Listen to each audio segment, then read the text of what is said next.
These long dog days of summer, I mean, we just made it through a heat wave. Mama was parched through this heat wave. I was hitting up Dunkin' every single day, and I will continue to probably for the rest of my days, but especially this summer. Dunkin' is helping everyone stay cool this summer with its lineup of refreshers. These drinks are packed with bold, fruity flavors and served ice cold. It's amazing. Dunkin' refreshers are the perfect afternoon pick-me-up. I like to start my morning with them personally, and then sometimes I go back for a second one because I'm just feeling crazy. They come in a variety of delicious flavors, including fan favorites mango pineapple and strawberry dragon fruit. And then for a limited time, there's black cherry and there's pink pineapple.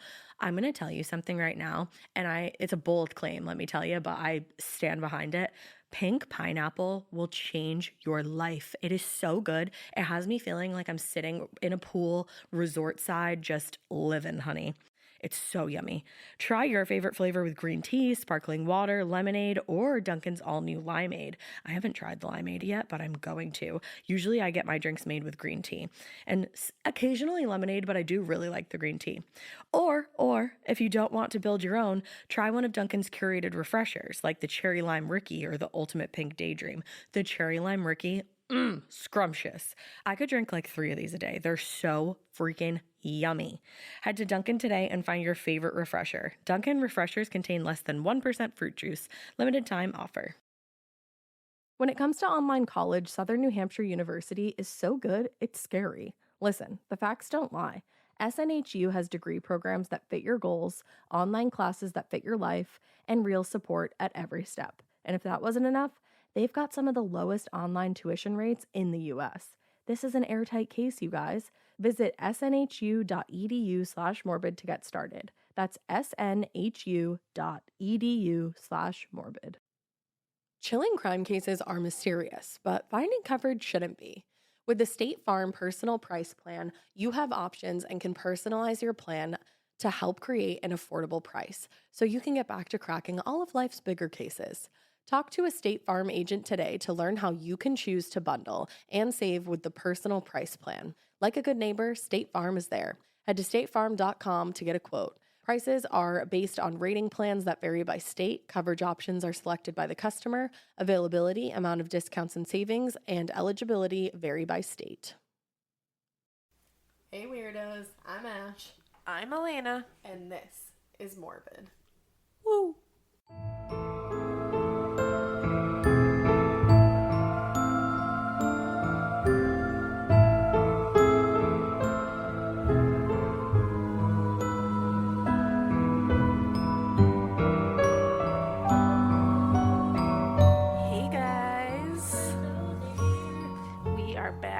Another week after talking about dead Russians last week. Mm-hmm. Hope you had fun. I bet you did.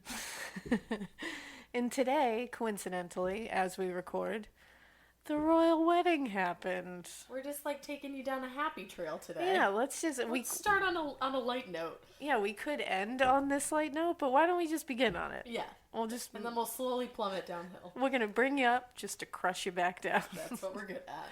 So the royal wedding was delightful. It was so nice. It was so pretty. I woke up at like 6 and I was like, oh my god, the royal wedding's on. And they like love each other. Oh my god, they really do. Because I watched their vows and I'm not going to lie to you, I cried a little bit.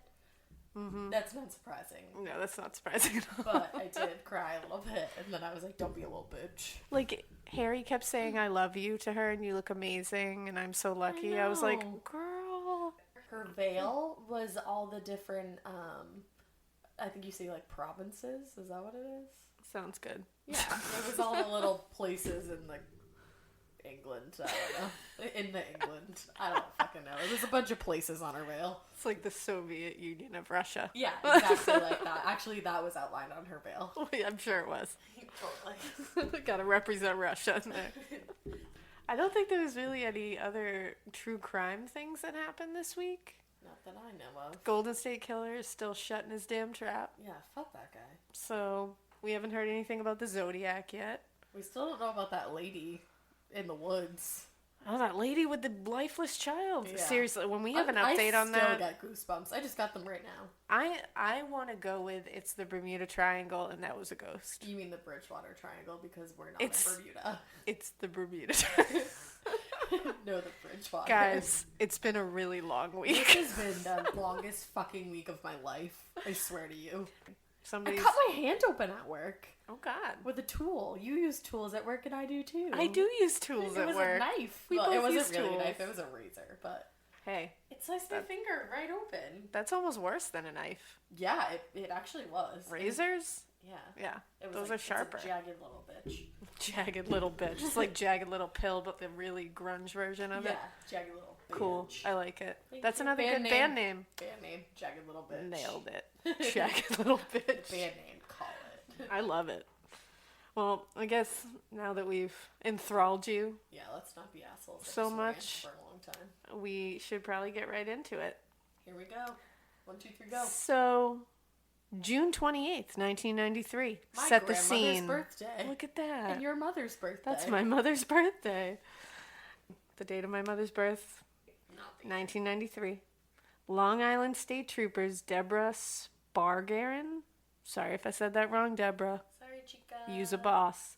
And Sean Ruin. Sorry if I said that wrong, Sean. I think it's Use a Ruane. boss. I watched a Ruane documentary. sounds better. So Debra Spargarin and Sean Ruane spotted a 1984 Mazda pickup truck driving around with no license plates at about 3:15 in the morning when nothing good happens. I'm just going to tell you, I'm just going to give you a quick tip. If you're doing spooky, sketchy, weird shit, make sure you have 2 license plates. Yeah. Or at least 1 even. You don't want to be like Ed Kemper. Get pulled over for a busted taillight. Have 2 dead bodies in your car. Nothing happened though. I mean, also don't have 2 dead bodies in your car. Just don't do that. Number 1. So, not having license plates is a big vehicular no-no, as we all know. So these state troopers attempted to pull him over. The driver didn't exactly accelerate, but he wasn't speeding at all. But he also refused to pull over. He was not complying. But it wasn't a high-speed chase. It was like a low-speed chase. Like he just wouldn't pull boring. over. This lasted for like 20 minutes. He never went over 50 miles an hour. They threw on the sirens. They used the loudspeaker to demand that he pull the truck over. And he still just puttered along like he didn't even notice that they were there. Yep. They called for backup. But as soon as they were calling for backup, the truck missed a turn and slammed into a utility pole. They drew their guns, and the driver literally got out of the car with his hands up and handed over his license with no issues at all. So as they looked over his credentials and got him out of the truck, they started to smell something, foul. Following their noses, they were drawn to something quite large and human-shaped that was wrapped in a tarp and wrapped in rope in the bed of the truck. What do you think it was? Quick little sneak peek in the tarp revealed a badly decomposing body of a woman. Shit. No good. No good. No.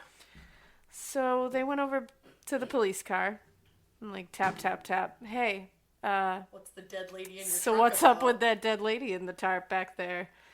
And 34-year-old unemployed landscaper Joel Rifkin revealed that it was a sex worker named Tiffany Bresciani, and in his words, he said, "I killed her. She was a prostitute." Wow. I mean, thanks. Being really straightforward All here, right. Joe. All right. I mean, Joel, he damn. really was. I did find a fun little quote from investigator Dwayne Russell that when he talked to Joel Rifkin about this situation, he said, "Well, I picked up this hooker near Allen Street in Manhattan. We had an arrangement for sex, but things got out of hand. I strangled her." He seemed kind of upset, but he wasn't really upset about killing this woman. He was more upset about getting caught because of the missing license plate. So he said, "I know I had a plate on when I left home. It's always a 25-cent part." What a bummer, Joel. Those darn 25-cent parts. get you You're more caught for stressed out murder about every that. time. Yeah.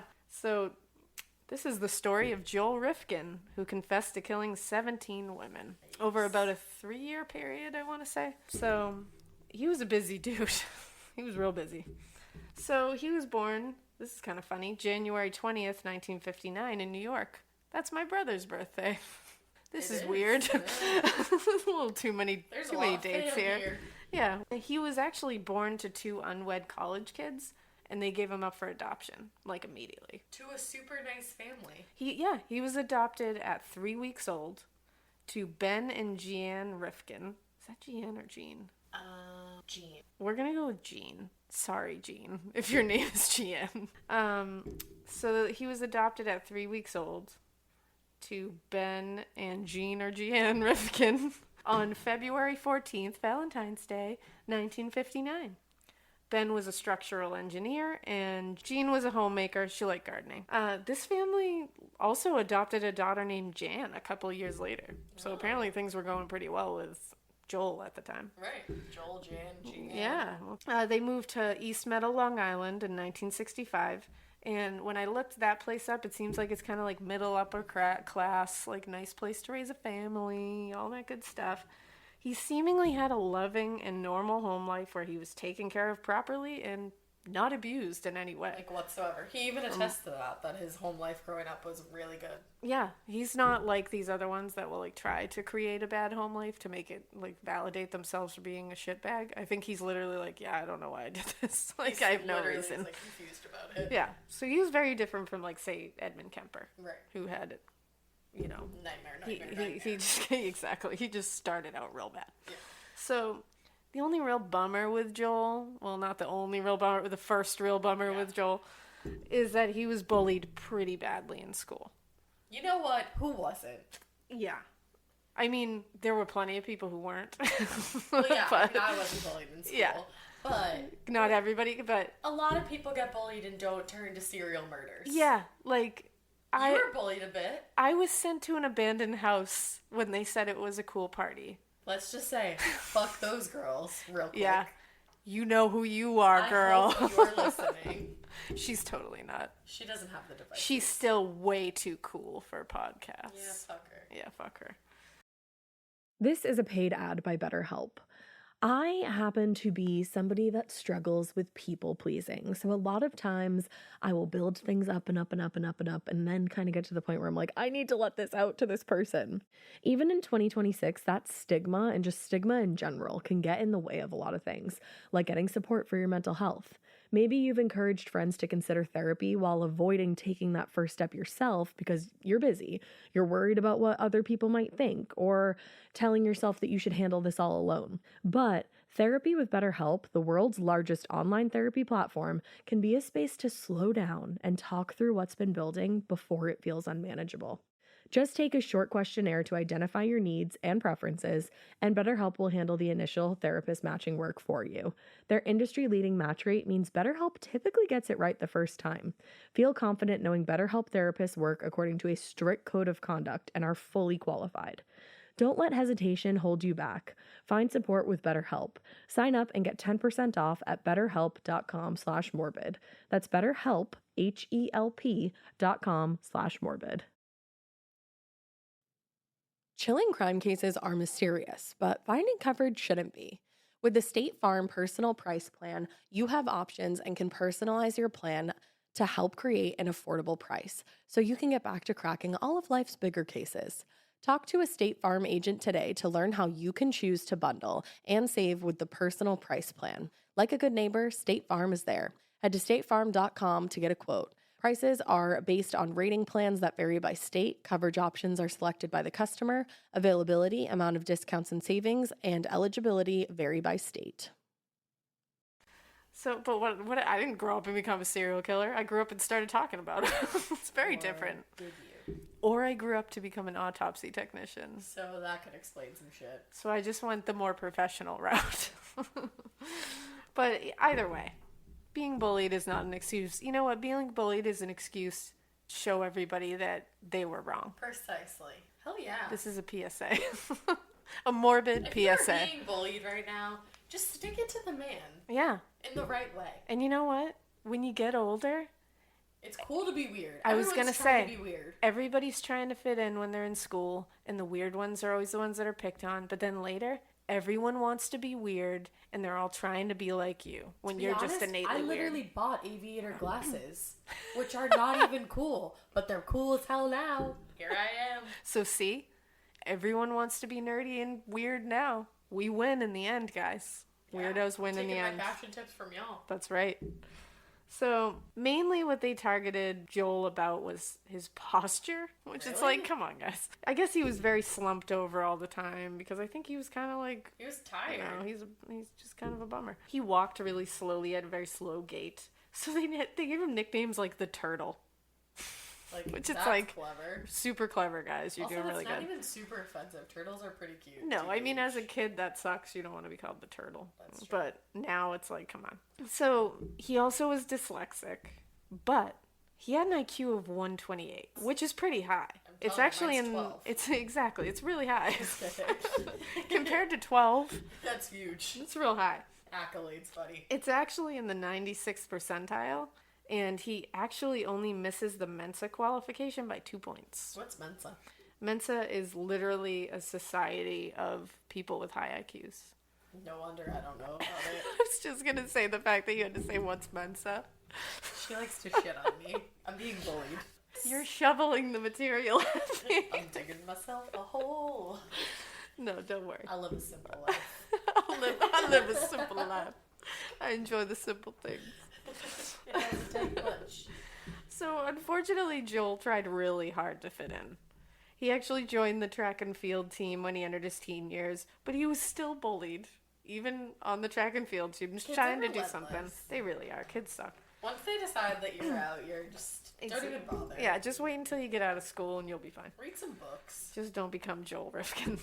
Don't He write actually prostitutes. ended up joining the yearbook staff, and he joined because he got a camera given to him by his parents, a brand new camera, because he was kind of into photography apparently. And immediately the camera was stolen. Which is shitty. That's shitty. Gotta go and murder people over it. but He it's shitty. still like attempted to do all the yearbook stuff. He met deadlines. He did what he needed to do. And at the end of the year, there was a wrap party, and they didn't invite him. And I guess he was like devastated by it. The only which thing that sucks. I'm gonna say is maybe they knew what was coming. I know, but I don't think They they did. didn't. I think No, they kids just didn't. suck, and I think. But again, this doesn't give him any right to do what he did, or to just get out of there, throw him the middle finger, and never look back. That's all you got to do. Yeah. Come on, Joel. So, classmates later said that he was routinely pushed into showers fully dressed, tripped in the halls, and regularly called nerd dooms and oddball. Dooms? Yeah, I guess because he was super depressed and like a bummer. So they were like, called him dooms. Which is like, Dicks. you're the reason he's a bummer. Like, you're the reason he's dooms. You guys are doomed. Yeah, they're dooms. So, of course, this made him completely isolated. Like, mistreatment like this is gonna start wearing on Yeah, you. No matter who absolutely. you are, it's gonna start wearing on you. Some people just When you take it in a start to different believe direction. it. Yeah, he isolated himself completely. And he started living in his own kind of fantasy world. He kind of retreated into it. And he started kind of living off of violent fantasies about raping and stabbing women. He said he got a lot of his fantasies from the movie Frenzy. Exactly. I I've was never just seen going to it. say, because he was obsessed with that movie. It was from 1972. Basically, the movie is about a serial killer in London who rapes and murders women. And in the movie, he also strangles women. So, and you'll find out that's kind of something. Spoiler alert. He Joel strangles strangles women. women. During this time, he started to become obsessed with sex workers and fantasizing. And I think sex workers can kind of, since he wasn't really socially apt, sex workers gave him a way to get that part of Right, they don't say no. what he needed, and he could kind of fantasize at the same time, you and know? he was more in control. Exactly. He felt like he was the big guy on campus here. So He said it became his drug of choice. it did. He was addicted, for sure. He was addicted. And his parents actually gave him a car. He used this gift to troll for sex workers in Hempstead and Manhattan. His fantasies still had this recurrent theme of rape, strangling, and sadism. So that's not good. Like, especially when you start fantasizing about that stuff, eventually fantasizing isn't going to be enough, as we've seen with so many of these people. You're gonna see, I mean, the more we do these different people, guys who do this, we're gonna see this as a theme, that it just doesn't satisfy them enough. It's like a drug. It's so wild. Eventually you need more and more to satiate. In 1977, he enrolled in Nassau Community College. He was super, super smart, but he did shitty. And he did shitty in high school too, academically. He just didn't care. Because he just wasn't doing it. In college, he wasn't going to his classes. He barely showed up at all. He was having so many interactions with sex workers that he was actually missing work and missing classes because of it. And he was going broke. Because if you're not working and you're spending all this money on sex workers, then you're not making enough money to survive. So he had to end up moving back in with his parents. He was also transferring schools quite a bit. He went to a few different colleges, getting shitty grades, and eventually in 1984 he just dropped out altogether. He did, apparently, what I did see was that he had a brief relationship with a woman, like super brief. I don't know her name, but she described him as sweet but always depressed. In February 1987... his father completed suicide. Assumably, it was to end a long-suffering battle with prostate cancer.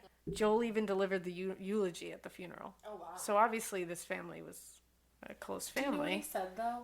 I was watching this documentary today, and him and his dad argued a lot because his dad was I think his dad was like an engineer. He was really smart. He was a structural engineer. Right, so obviously very smart. Mm-hmm. And he wanted to impress his dad, so he took a biology class, just a random biology class. And he was telling his dad, like, I'm going to do well, but, like, based on past, like, occurrences. Performances, yeah. His dad was like, yeah, right. And Joel thinks, so the dad, like, committed suicide, basically, to end his thing with cancer, his battle. And Joel thought that he did it on purpose to correlate with, like, when Joel was supposed to get his midterm grade. Oh, that's really sad. But he got a good grade in the class. Oh, that's really sad. And he said that he just thinks that his dad is going to always think of him as a disappointment, which is so doomsy. Yeah, and you know what? As sad as we feel about him right now, just wait, because this guy's a real fucking asshole. Yeah. I just wanted to share that quick sad story. That's really sad. But, I mean, his mother also became super withdrawn and depressed after the father's death, so totally that's tough. That same year, Joel was arrested in Hempstead, Long Island, for the first time for solicitation. He kept it from his mother because it seems like he kind of cared about what his mother thought. Again, they got along. Everything was normal. It was around this time that he became obsessed with, like, serial killers who killed sex workers, including Gary Ridgway, the Green River Killer, and Arthur Shawcross, who's a real piece of work. We'll get to him later. Boy. He was also super into Ted Bundy, who didn't kill sex workers, but I don't know. I guess he's probably on everybody's list if you're into serial killers. And the Son of Sam. Yeah, they found newspaper clippings. Yeah, that makes sense. It was in March of 1989 that he finally followed through on these fantasies and killed his first victim. Unfortunately, his first victim went unidentified for a long time. And there is a good reason for that. The first victim, when he confessed, because you'll find out later, he confessed to all of these. His first victim, he could only identify as Susie. She was a sex worker who had a really bad drug problem. According to Joel, when he picked her up, she had asked him to stop several times to get drugs between the time he picked her up, and the time they got to his house, or his mother's house. Yeah, his mom was on vacation with his sister at this time. So they stopped a bunch of times for her to shoot up heroin. They ended up getting back to the house. They had sex.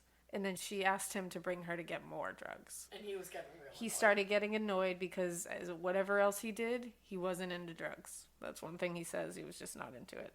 So it was really annoying him. Out of nowhere, he picked up a howitzer artillery shell. Is that a gun?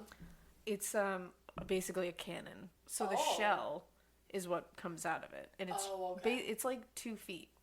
This thing, it's a big thing. Who just has that lying around? He just barely had one lying around. Normal. Awful. So that's pretty intense. He picked up this howitzer artillery shell and he severely beat her with it. And she lived through that. She lived through that, fought super hard, even ended up biting his hand in the process. And he still has the scar, he said. Yeah. So good. You go, girl. Yeah. Unfortunately, he ended up getting the upper hand, and he strangled her to death.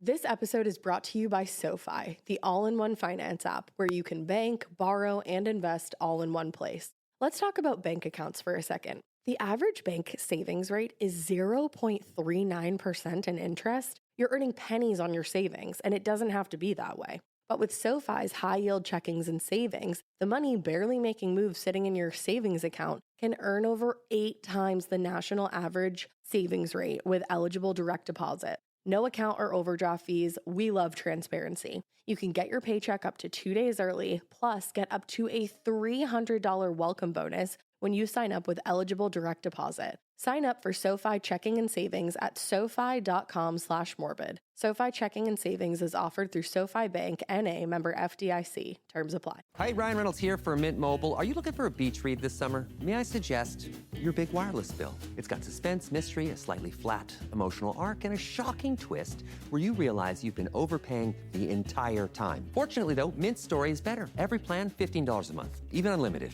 That's it. Happy ending. Zero tears. Give it a try at mintmobile.com/save. Upfront payment of $45 for 3 months, $90 for 6 months, or $180 for 12-month plan required. $15 per month equivalent. Taxes and fees extra. Initial plan term only. Greater than 50 gigabytes may slow when network is busy. See terms. Once he was done with that, he stuffed her body in a trash bag and took a nap. For 4 to 6 hours, he says. Yeah, so basically not even a nap. He went to sleep. He literally went to bed. He went through a REM cycle. Once he woke up from his nap, he dismembered her with an X-Acto knife. A teeny tiny little craft knife. Like, I do autopsies for a living. I have no idea how he did that, and it would take so long. In fact, here's him talking about it right now. I just got fed up and I started hitting her. Basically, beat her till my arms got tired. And then we wrestled on the floor and I ended up strangling her. Cut her up with a hobby knife. Basically, I cut everything to the joint and then would pop the joints out. Did the legs the same way and proceeded to take her head off. So now I had 6 pieces that I wrapped up and casually loaded into the trunk of the car throughout the day. Yeah, so he makes that sound pretty easy, which is even creepier. Please don't try this. He's kind of, you'll see in these little clips, he kind of reminds me of like an Ed Kemper or BTK when he talks, because he's very chill. Very matter-of-fact about it. And he's very aware that it's messed up. And it's like, these are the people that are kind of fascinating when they're a little self-aware later. He describes himself as a monster at one point. So and which he is. Yeah, which could be just a very intelligent psychopath pandering and trying to make people feel like he really thinks he's a monster. I don't really think he thinks he's a monster. I think he's like just saying what he needs to say. He's pandering. So after he dismembered her into 6 pieces with an X-Acto knife. This is so fucked. He removed her teeth with pliers. I did not know that. And cut off the tips of her fingers to avoid identification. This is pretty interesting because the way he kind of describes this and the way that it comes out is like he just got angry and he just out of nowhere beat her with this howitzer shell and all that. But it's like, that's really next level shit to like think to take her teeth out and to take her hands out. Like, because he's thinking dental records and fingerprints. What the fuck? That's thinking really clearly. First of all. And it's also, that seems like he's plotted this out in his head before. Like he knew what he would do if he did this. If he were to kill someone. So I don't want to hear him say, I don't know, it just happened. Yeah. Like, no, I think you were planning this. You just didn't know when it would happen, but you knew what you would do when you did do it. He actually stuffed her head into a paint can, and the rest of her went into different trash bags, which in the clip you hear him say he brought them out real casually, one by one, like throughout the day to his car. He ended up dumping the pieces in various locations around the city. The head and the arms went in the woods near Hopewell, New Jersey, and the torso and legs went off a bridge in Manhattan. Someone ended up finding her head, which... I hope to God that I never find anybody's anything. From what I've heard, it was a golfer who found her head. That would be the end of that. That's why I don't do activities. That's why I don't move. Literally. That's why I stay inside. That's why I'm sedentary. So she went unidentified until 2013. Her name is Heidi Bulk. So they finally identified her. They found DNA that they were able to use and identify her. What DNA could they find? Off of her head. Oh. Heads have DNA. Shit. Even millennial heads have DNA. No, I know that. I'm just saying it was so many years ago. I didn't know that. Yeah, they probably have hair and stuff? Yeah, and they probably took samples. Like when they find a dead body, they take all the samples anyway. Even though DNA wasn't a thing, they probably took hair samples, skin samples, and now they're able to get the things they need from it. He ended up waiting a whole year to kill again. It was late 1990 that he picked up sex worker Julie Blackbird when his mother was out of town again. He had the house to himself, which seems to be when he does his most gruesome, stuff. He had sex with her, and then, out of nowhere, he took a table leg and slammed her in the head with it. And a table leg. You know what he also said? He said after the first one, he vowed that he wasn't going to do it again. Yeah. And then do you know what he said after in the interview? He was like, and then Julie happened. And you know why? I had a bad day. Yeah. Had a bad day. Valid reason, right? You know, I have beat someone with a table I have leg. bad days every now and then too, Joel, and I don't beat people with tables.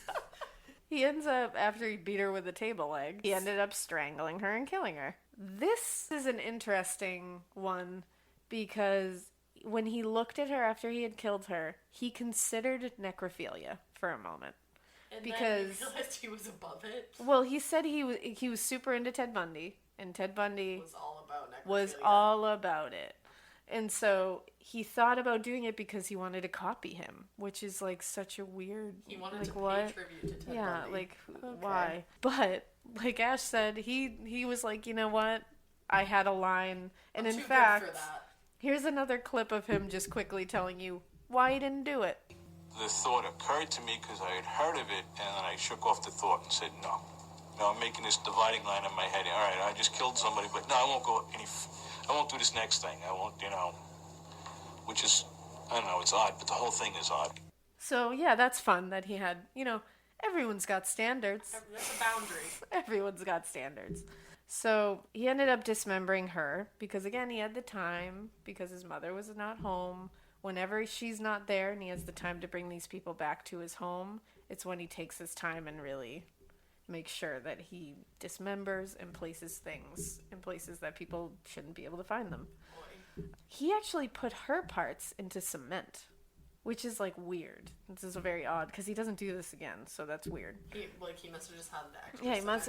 Well, he said he actually went to the store and got cement, so he just decided to try this. I think, which it actually worked. So he dumped her head and torso in the East River, and the rest of her in Brooklyn. She was never found, and the only reason that we know about her at all is from his confession. He was the one who said that I did this, and this is how I did it. They did find her diary in his possession.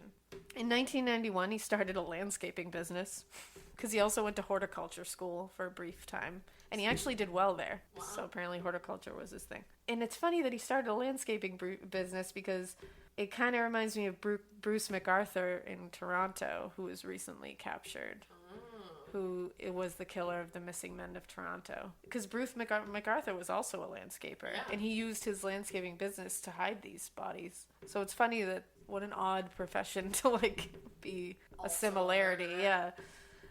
Well, this did allow him to get a storage space to hold his tools and equipment, and he started using it to hide bodies because he was living with his mama. The next victim was Barbara Jacobs, who was, shocker, a sex worker. She had been arrested for prostitution and auto theft before. He picked her up. He took her back to his mother's house. He had sex with her, and he beat her with the same table leg that he beat Julie Blackbird with. In the end, he strangled her too. That's how he. Yeah, I feel like I should just say. What?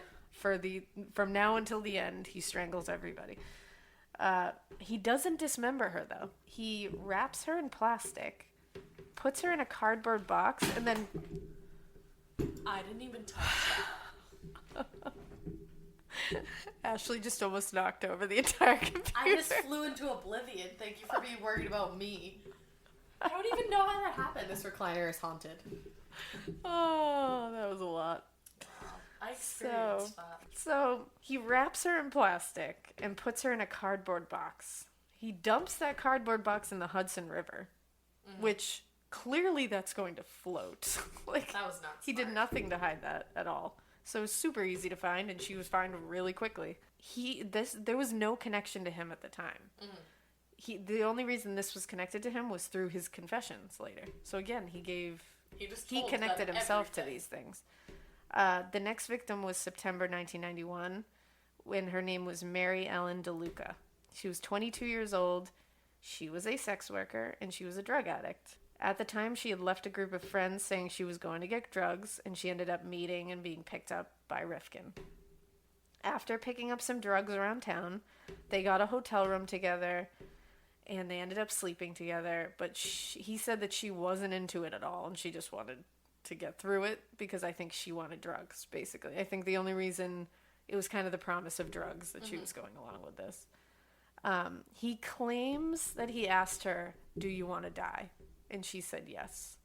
Hey, it's Ryan Reynolds here from Mint Mobile. Now, I was looking for fun ways to tell you that Mint's offer of unlimited premium wireless for $15 a month is back. So I thought it would be fun if we made $15 bills. But it turns out that's very illegal. So there goes my big idea for the commercial. Give it a try at mintmobile.com/switch. Upfront payment of $45 for 3 months, $90 for 6 months, or $180 for 12-month plan required. $15 per month equivalent. Taxes and fees extra. Initial plan term only. Greater than 50 gigabytes may slow when network is busy. See terms. At DSW, we ask the important questions, like, what shoes are you going to wear? Whether you're prepping for wedding season, festival season, or just planning the ultimate vacay, the right shoes can make or break an RSVP. So own the moment. You've got big plans, and we've got just the shoes. At the perfect price, of course. Get ready to get ready with Designer Shoe Warehouse. Head to your DSW store or dsw.com today and let us surprise you. Oh. But again, this is Casual him telling the conversation. story. Conveniently, she's not around to tell the other side of the story. So Yeah. I think he's trying to take away accountability here. He seems like this is kind of his MO, is to take all the responsibility off himself and just be like, I don't know why, it was a monster who did it. It's not me. They all say that. Exactly. So I don't think he asked her that. And if he did, like, fuck him, man. So he ended up strangling her. And he disposed of her at a rest stop, which is weird because up to this point he's been using water. So it's kind of weird that he just felt lazy. Yeah, apparently he did. This happened in September. She wasn't found until October. So she was out there for a month. It was really difficult to determine at that point anything substantial, like how she died, especially because she was strangled, which can be hard to see post-mortem anyways. This is another one that wouldn't be connected to him until he confessed to it. Kind of crazy. Within the same month, which points to escalation in my mind, he murdered another woman named Yoon Lee. Now, she was Korean, she was a sex worker, but she was also married. Oh. Yeah. He actually knew her. What? They had had interactions before. Like, he had picked her up before. Oh, as a sex worker. So she knew him, and he knew her. He picked her up, he strangled her to death, and he said it actually kind of bothered him because of the familiarity. He said that one bothered him. She was a person. Because him, he, all of a sudden, yeah. Weren't. And he dumped her body in the East River, and she wasn't found until September 23rd, 1991. So it's weird that he picked someone he knew. He just couldn't. You know, in a lot of these cases, like the Green River Killer, Arthur Shawcross, anybody who targets sex workers and people that are kind of a marginalized population of people, right. They're kind of seen as, a lot of times they're referred to as less dead. Well, and it doesn't draw as much attention. Well, and that's the thing. They're less dead because right. they don't have a lot of connections to the world, basically. Right. Because a lot of these people are runaways or don't have good family ties. And you don't think of them. Well, I mean, we do, but the people that kill them don't think of them as they're happy able to families. look at them like, you know. Which is horrible. These women, though, had a lot of family. Mothers, sisters, brothers, all these, you know, husbands, boyfriends. They all showed up. And we're all devastated, so he's a piece of shit.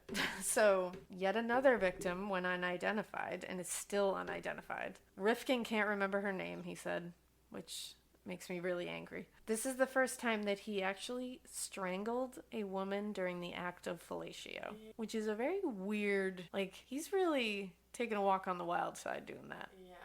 Because you're in a very compromising position. Like, that's very odd. Wow.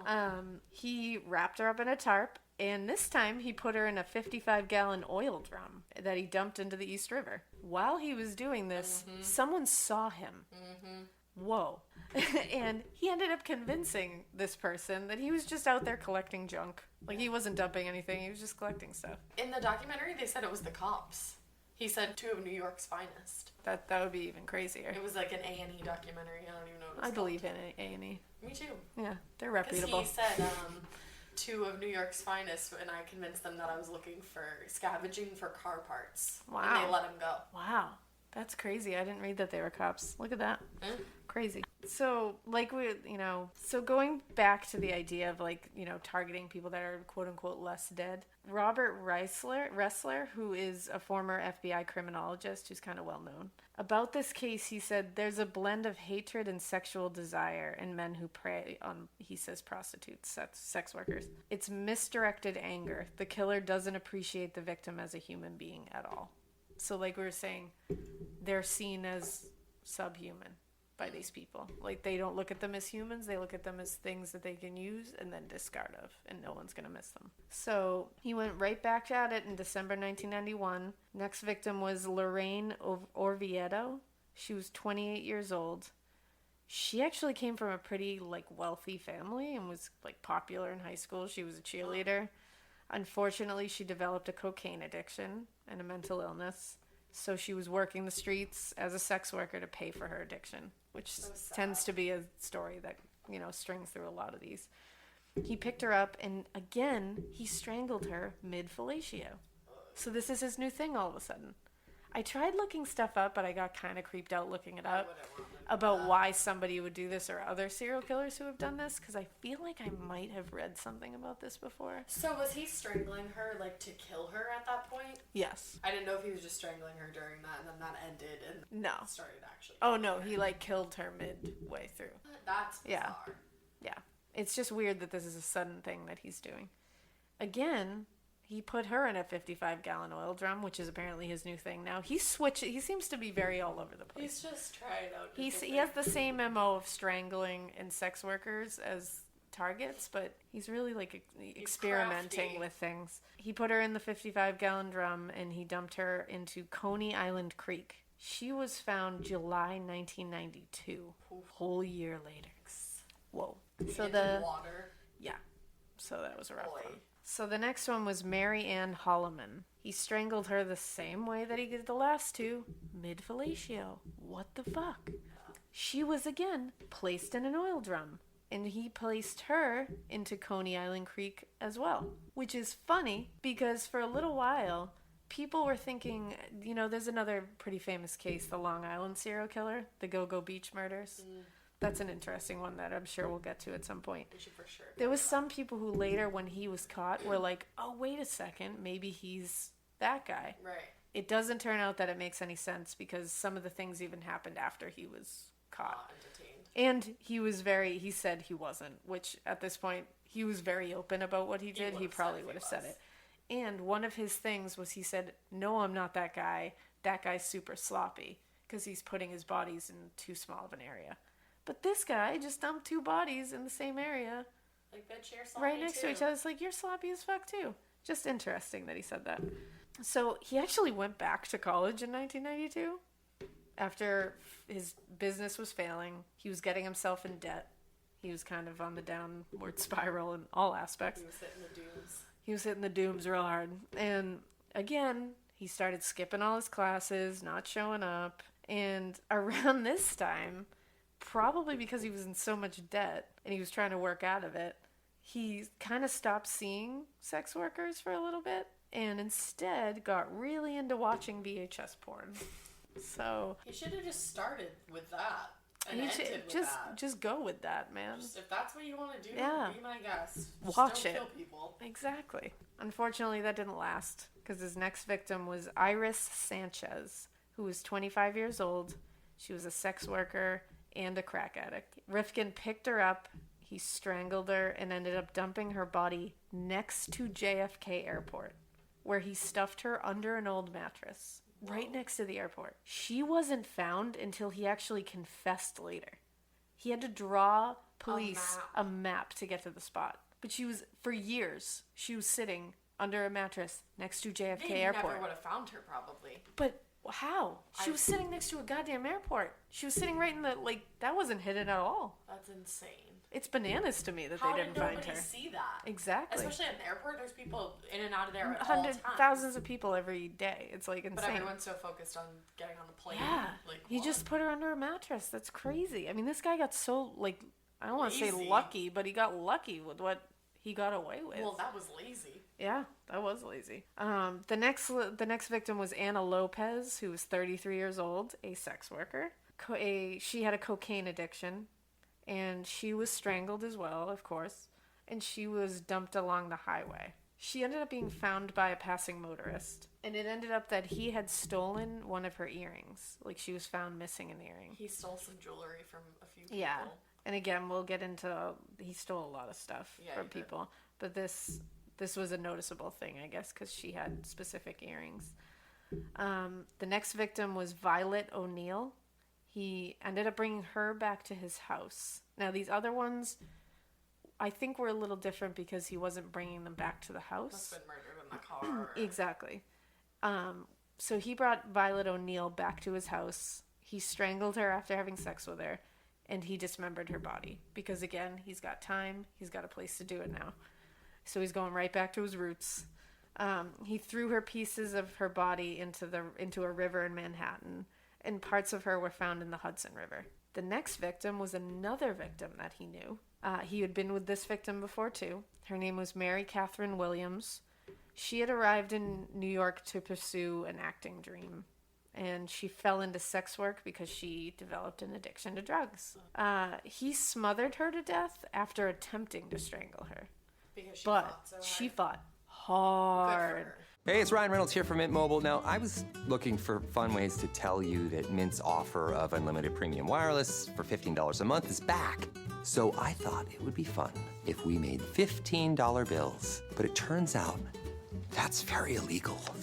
So there goes my big idea for the commercial. Give it a try at mintmobile.com/switch. Upfront payment of $45 for 3 months, $90 for 6 months, or $180 for 12-month plan required. $15 per month equivalent. Taxes and fees extra. Initial plan term only. Greater than 50 gigabytes may slow when network is busy. See terms. You know that thing where you get an amazing pair of shoes at a really great price and want to tell everyone about it? Yeah, so do we. Here at Designer Shoe Warehouse, we'll give you something to brag about. Like the latest styles from brands you love, or the trends everyone's obsessing over, or shoes that make you feel like, well, you. So go ahead, show off a little. Find shoes that get you at prices that get your budget. Head to your DSW store or DSW.com today. DSW, let us surprise you. She fought real hard, and he couldn't strangle her. She was not going to let him strangle her, and he ended up smothering her because that's easier to do. He dumped her body in Yorktown, and she was unidentified until after he confessed and gave her name. The next victim was Jenny Soto, and that was in November 1992, and she was 23 years old. She had a drug problem. She was another one that really put up a fight. She ended up breaking all 10 of her fingernails, clawing him up. He was clawed up, so she really went at him. Unfortunately, he got the upper hand, he strangled her, and he tossed her body into the East River. She was found the next day. She was identified immediately from fingerprints. Oh, wow. And originally, actually, her boyfriend, because she had a boyfriend at the time, was suspected. Oh, poor guy. But Rifkin ended up taking responsibility later. So this poor guy, everyone thought he killed her. That must have sucked. They ended up finding her personal possessions, personal items in his possession too, which ties him to it. February 1993, he murdered Leah Evans, who was 95 pounds and 4'11". Oh my God. Yeah. She was a single mother. She had a drug addiction. She became a sex worker to make ends meet and to feed her addiction, unfortunately. He picked her up on February 27th. He drove her to an abandoned parking lot.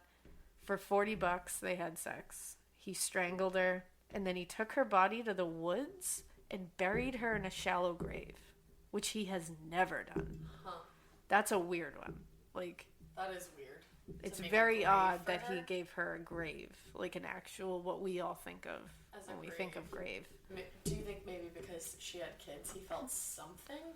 I don't know. I feel like that's weird to speculate because he's such a fucking monster. And who knows if he knew that she had kids. You know, she might not have told him that. I think he's just weird and manic and just experimenting on things. Yeah. But it's still very weird. Eventually, her hand actually protruded out of the ground, which is how she was found, because he sucks as a gravedigger and he just threw her in a really shallow one. Weather elements and just rigor is going to throw that hand into the air and it's going to be found. The next one. Find that either. I know. Can you imagine stumbling across a hand? Do you think you tripped over a root on your hike, but it's someone's hand? I'm going to be real. I've always wanted to stumble upon a body. I don't even know what to say to that. You're so weird. I am who I am. Okay. Popeye. I gotta go now. My Uber's here. Bye. I mean, I'm trying to be honest here. That's some honesty for you. I don't want anyone to die, but if someone is gonna die, I'd like to stumble upon the body. That's all I'm saying. So going back to Joel Rifkin. Oh yeah. Next victim is Lauren Marquez. She was 28 years old and she moved from Tennessee to New York. I think she probably came from the same reason that everybody else came. Probably, pursue something greater than what she ended up doing. Rifkin tried to strangle her, but somebody walked by while he was doing it. Ooh. They didn't do anything. They just kept walking. What a shitty person. Yeah. So he ended up killing her by snapping her neck. Oh my god. Yeah. He did, and then he just dumped her in the woods. She was identified via DNA in 1993. The last victim that we know of was Tiffany Brusciani. She wanted to be a dancer. She came to New York from Louisiana. Unfortunately, she developed a heroin addiction, so she had to become a sex worker to feed the addiction, which tends to be just a really sad cycle. That it's the only thing that you can think of to get the quickest money and the most money. That's just to feed your addiction. But it's so dangerous. June 24th, 1993, he picked her up. He said he had been on kind of like a sex worker binge. I think he ended up seeing like 4 in 2 days. Holy shit. He didn't kill 4 in 2 days, but that's a lot. He had interactions with 4 in 2 days. He strangled Tiffany in a parking lot, and then he brought her back home to Long Island, to his mother's home. Before he did that, he stopped and bought ropes and tarp with her in the back of his truck. He wrapped her in the tarp and brought her home. His mom, when he got there, was like, "Hey, I gotta go shopping," because it was her car. He had her car that day. Yeah. So Mom used the car to go shopping with Tiffany in the trunk, wrapped in a tarp. She had no idea. He said Mom didn't use the trunk that day. Yeah. Can you imagine if she had popped open the trunk to throw some bags in? Oh my god. When she got home, he transferred her body into the garage where he left her for 3 days in the summer heat. And he said they were real hot days. Yeah.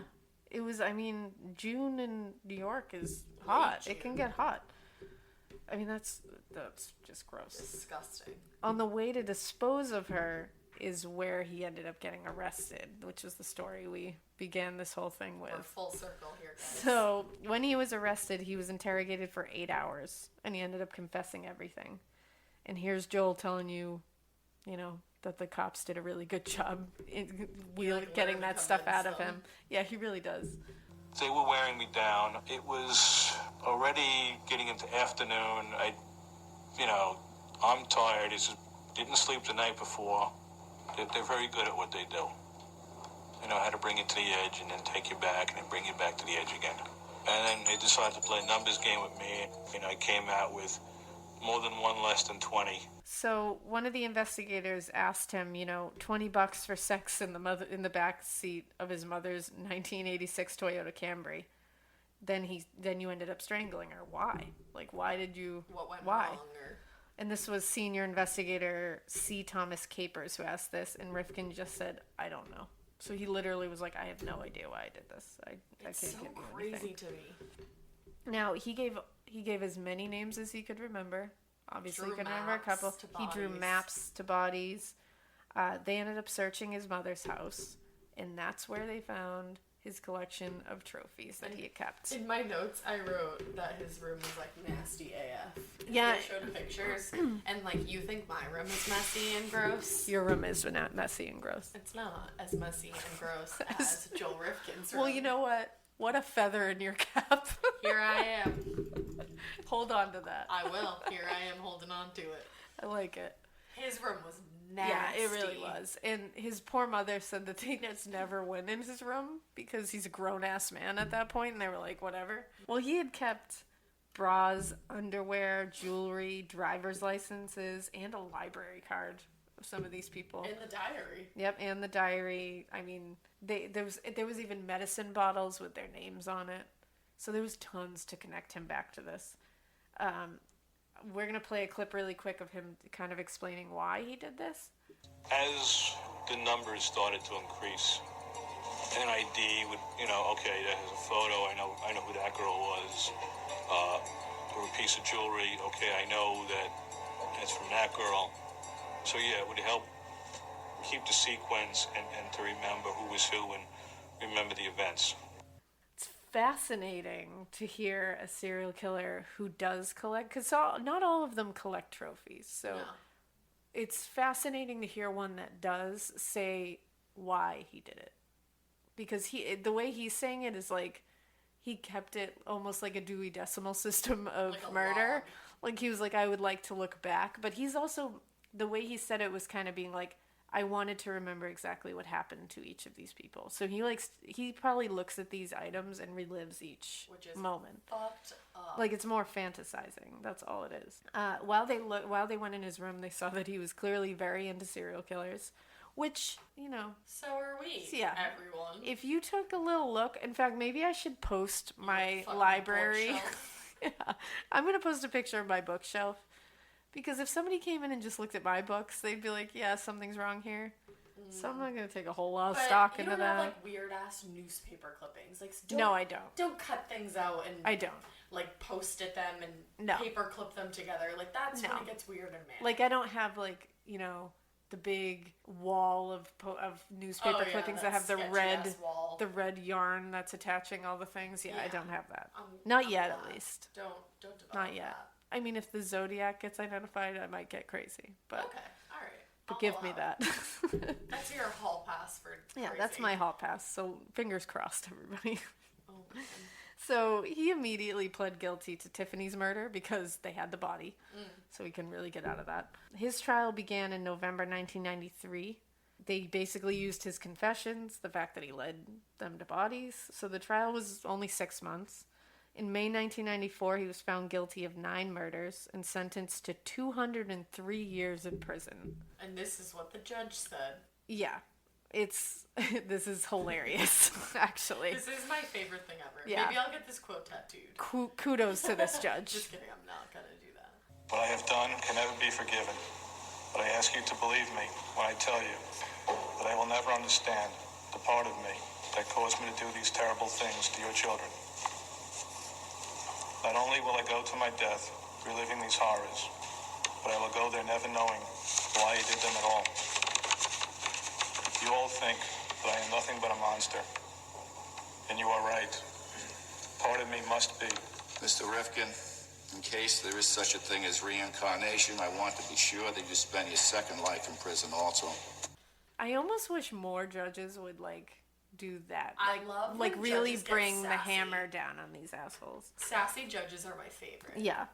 And, you hear him in that clip, he's saying, maybe, I am a monster, and I don't know why I did it. It was some part of me that did it. No, asshole. No, Joel. Guess it what, wasn't buddy? part of you who did it. Your whole body strangled these women. It wasn't part of you that was disassociated. Shut up. Stop trying to be. Yeah, no one feels bad for you. Not us. You know what? I was Not bullied today. too, okay, dude? So hit me with Not another today. thing, okay? Actually, his defense was going to really tried for an insanity defense, which doesn't make... They said that he had, schizophrenia. Yeah, none of it makes sense. But you didn't, and, bro. And it didn't work at all. And he pled not guilty by reason of insanity. Yeah, because his defense wanted to try for one. And they were like, that's funny. Well, Why? they were actually going to claim that his adoption status gave him unresolved anger towards his birth mother, and that's what made him lash out at sex workers. That's really crafty and nifty. And that makes it seem like adoption is a bad thing. Yeah, fuck those guys. And it's no, there's tons of people who are adopted. In fact, Jan, his sister, was adopted. And she didn't go kill people, as far as we know. And plenty of people get adopted into loving homes, and don't make it seem like adoption is the issue here. He was adopted at 3 weeks old, and he was into a loving home. He didn't even know it had his nothing birth to do mom. with that. Like, come on. So, get real. Come on. So he was put away from the general population in prison, which was probably for his benefit. So he's in a cell for like 23 hours a day. He was the most prolific serial killer in New York State history. He even eclipsed Rochester's Arthur Shawcross, which we mentioned a few times. And when we get to him in another episode, you'll see he's a crazy one. Mm-hmm. And he killed 11 women between 1989 and 1990. Neighbors of Joel described him as a kind-hearted soul who would let a spider crawl out a window rather than kill it. But they were wrong. They were very wrong. There was one woman who survived Joel. What? She is a sex worker that goes by Charlotte Webb. She survived 2 encounters with Rifkin. He got her again? Yeah. So she had 2 encounters with him. I don't think he tried to kill her 2 times, but like she encountered him twice. Okay, tell me. She's 27 years old. She's a heroin addict. And she says that he picked her up in Lower Manhattan in April 1993. So this is right when he's in the heat of everything. It was only 2 months before he got caught. She's lucky.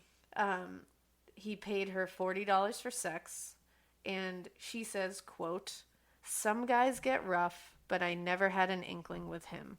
He was just a mellow, nerdy guy. We talked about photography. He said he could get me a discount on a camera." He says that he told her his name was Jimmy, and that he was going through a divorce and struggling to support 2 kids in college. What a dick. No, you weren't. She said, quote, "He seemed lonely like me," she recalled. "I told him, well, you have a friend." Stop it. So it's all around the story is just kind of depressing in every sense of the word.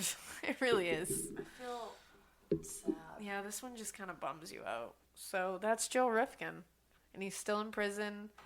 I did read something about him making artwork and selling it, which you don't want him to get any of that money. But he said he did it and half of the money was going to the victims' families. Why not all of it? Which it's like, what a fucking gentleman. Like, oh yeah. But, exactly, why not all of it? So I don't know Where's what the other half happened. going? I couldn't figure out exactly what happened there. Because I didn't think that they could make money off of that stuff. So, but I don't know. I'm not sure. I don't think they can. I mean, I'm not a... Yeah, I mean, I'm not positive on that. So that was... Joel Rifkin, guys. Wow. He's still kicking. I'm going to propose a deal. Next week, Ted Bundy. Week after that, Charlie. I like it. All right. All right. We go. Oh, so we're really hitting the big guns. Yes. Actually, Ted is going to be a multi-parter. There's too much. His is too much to put into one. I think we'd have you here for like Alaina 3 swooning. weeks. Everyone has a favorite, you know?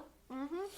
So, Tata Son, I hope you liked your suggestion. I hope you did. This was very interesting. Thanks for throwing it our way. Yeah, this was fun. Yeah, it's fun to do suggestions. Remember, just throw them our way. We'll try to get them done when we hear them. So DM us. Like the Facebook. Get us on Facebook. All that good stuff. And subscribe to the podcast. Please. And rate us. Rate and review. 5 stars. Rate and review. We promise we'll eventually be able to reward you for your rates and reviews. Yes. And we need constructive criticism. Exactly. We want to know what you think. So let us know. We hope we're providing you with some, useful information. So find us on iTunes, Google Play. We're on Stitcher. Blubbery. We're on Blueberry. That's it. Or Blubbery. I don't know how you say it. Find us on Blueberry. We're on Facebook and Instagram. I mean, we're everywhere. So just find us. Whatever you're listening to a podcast on, we're going to be on it. If we're not on it now, we will be. I'll get our asses on it. So find us. And we will see you next week when we cover Ted Bundy. So hey guys, we hope you keep listening. And we hope you keep it weird. Bye. Bye.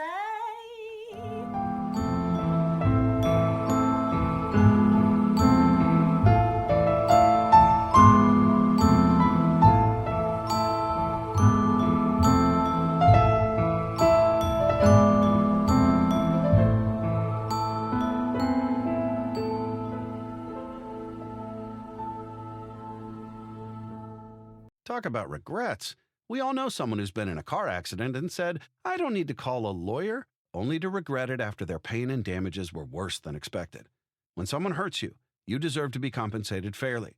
Morgan & Morgan is America's largest injury law firm, fighting for the people for over 35 years. Injured? Visit forthepeople.com/podcast. That's forthepeople.com/podcast.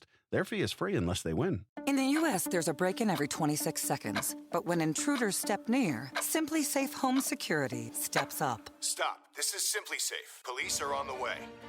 Using AI alerts, U.S.-based live agents help deter break-ins. Simply Safe, no long-term contracts. Save 50% on your new system with professional monitoring at simplysafe.com/SXM or with promo code SXM.